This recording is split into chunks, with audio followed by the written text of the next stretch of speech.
So it's day 9 of the cruise and we're in Almeria in Spain. I think that's how you pronounce it. And I've been here before a few times. I went upstairs and I recognised it, but I can't remember anything about it. So I'm guessing that some things are going to jog my memory when we get off. Last night's gig was okay. We did a few party tunes in the final set and got a bit of a dance floor, which to be honest, when you've got this kind of age range of passengers, it can be sometimes quite hard to get like a decent dance floor, you know, doing pop stuff.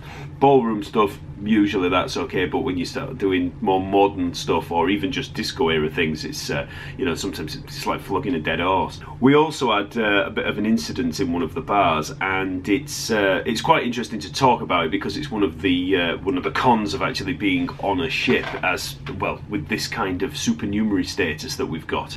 I told all the guys in the band that it was worth going up to the observatory lounge, which is like the bar right at the top and at the front of the ship. It's a nice little bar, and it's nice to go there in between the sets.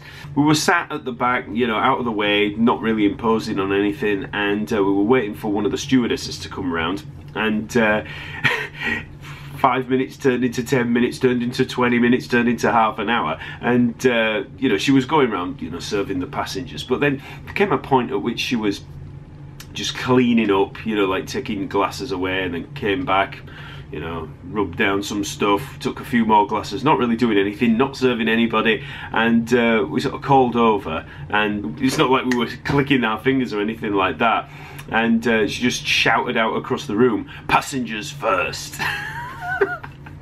Now, once upon a time, this would have really annoyed me, but Gemma back up, she said, don't get involved in anything, don't get in any arguments. So I stayed calm and said to the guys, come on, let's go back to the venue, which we did. The thing that's really bad about that is that she called across the room. So she did that in front of all the passengers, as you know, quite loud, and they all turned around and had a look, and you could tell that they were thinking, what's the problem, you know? I just think it looks really bad. If she'd have come over and said, oh sorry, it's really busy, could you go to a different bar, or you know, something like that, that's fine. You know, it's not like we were taking any liberties and we weren't, you know, being rude or anything like that. We were just quietly sat in the corner, and but what it is that they just love being able to say no. This happens a lot on cruise ships, and I've had some really big arguments with waiters and bartenders, and you know, just people being really rude because they get a little bit of power, that tiny little bit of power, and they're just able to say, you know, no. And it's like in any kind of line of work, you know, the minute that certain people get any kind of authority and the ability to say no, well, that can be the minute that they start turning into little Hitlers in these places. So it wasn't a big deal at all, it was just one thing said, but it was a really good example of how that kind of thing can happen on these ships. And it's something that's been an issue in the past, and I thought, well, I'll be able to talk about it on the vlog. Usually that kind of thing doesn't happen in the bar that you're working in, so you'll often befriend the waiters, you know, the stewards and the bartenders. You know, you get a good little relationship going, because when you're playing in there, usually if you're doing a decent job, you'll be turning over a certain amount of revenue in that bar, and often they'll be on commission basis, and you know, that can help them. Anyway, today we're going to be meeting up for lunch, and then we're going to get off, go into town, have a look around, so you'll get to see a little bit of Almeria in Spain.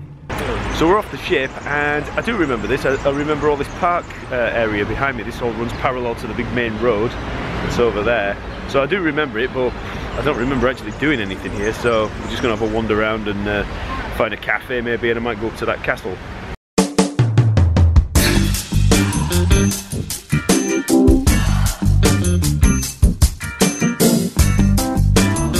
So as with a lot of these ports, it's very much a case of just walking around and, you know, finding a cafe or doing some shopping. Unless you go on a tour, you know, to see some ruins or, you know, anything like that. City's a city, town's a town, you know, you just go around and check out the general sites.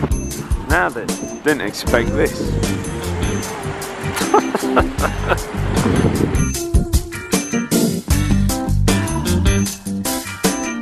So, back on board, we found a cafe, had a coffee, and then came back. I was going to go up to the castle, but in the end I just I couldn't be bothered. I wanted to FaceTime and see the kids and Gemma back home, so made it back and then had a nice long chat with them, so that was good. I think Isabel, our youngest daughter, has been struggling a little bit since I've gone, so you know, she's just got to that age where she's suffering from a little bit of separation anxiety, so it was nice to see her, and you know, that hopefully will cheer her up a little bit.